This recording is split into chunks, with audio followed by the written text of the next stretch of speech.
L'Académie vient finalement d'un philosophe grec qui s'appelle Platon. Et l'approche privilégiée à ce moment-là par Platon était une approche à partir de centres d'intérêt. L'ensemble du projet sport-études, comme les autres projets qui sont à l'Académie, sont très associés à une question de persévérance scolaire.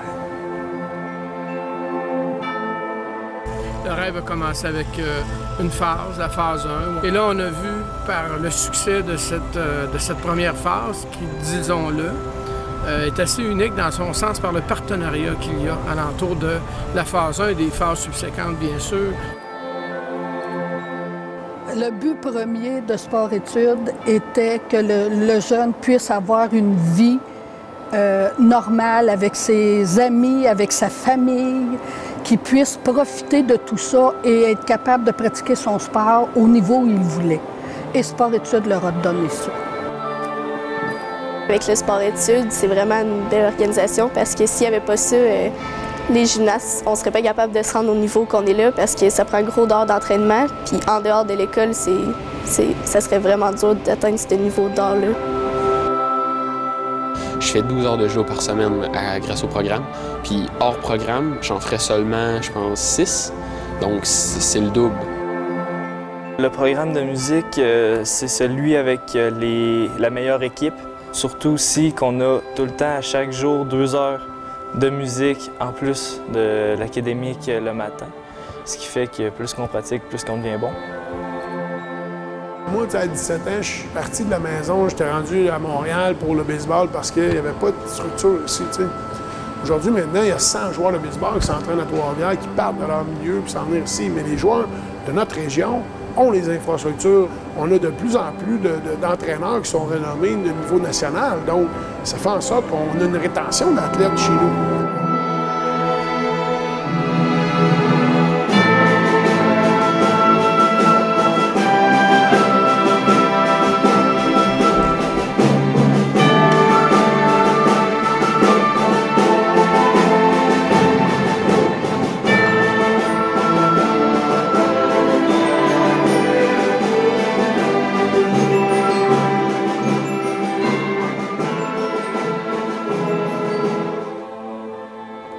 Je dirais que l'Académie des Estacades, c'est l'accompagnement.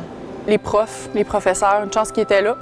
C'est vraiment un soutien à tous les jours, soutien, comme je disais, quand on part en compétition, où ils sont là, des séances de rattrapage, des périodes d'études individualisées, puis tout ça, là. 85% de notre modèle, les jeunes fonctionnent là-dedans. Mais il y a quand même 15% de jeunes qu'il faut y travailler autrement.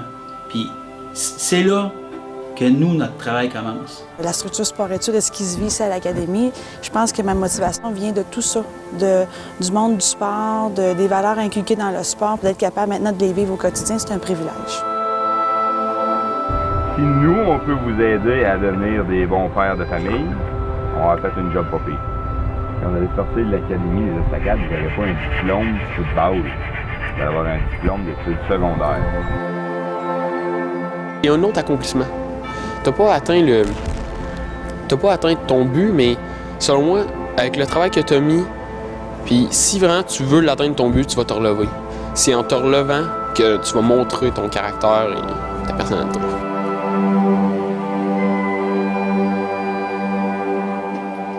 Le rêve est devenu réalité.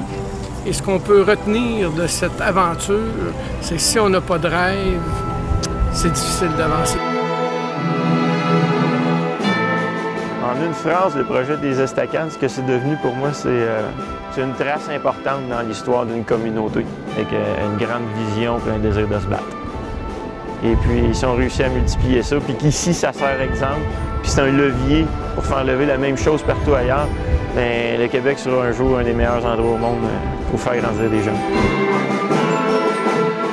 On va réussir avec nos jeunes si on est en mesure de leur offrir des centres d'intérêt à la mesure de leurs attentes ou à la mesure de leur passion. Que ce soit dans les arts, que ce soit dans les sports, que ce soit dans la culture, peu importe.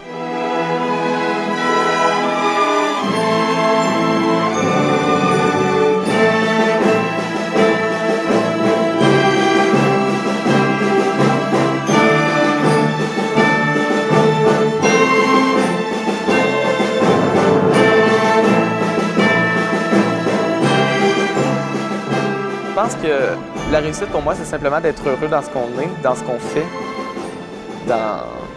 d'être heureux qui on devient.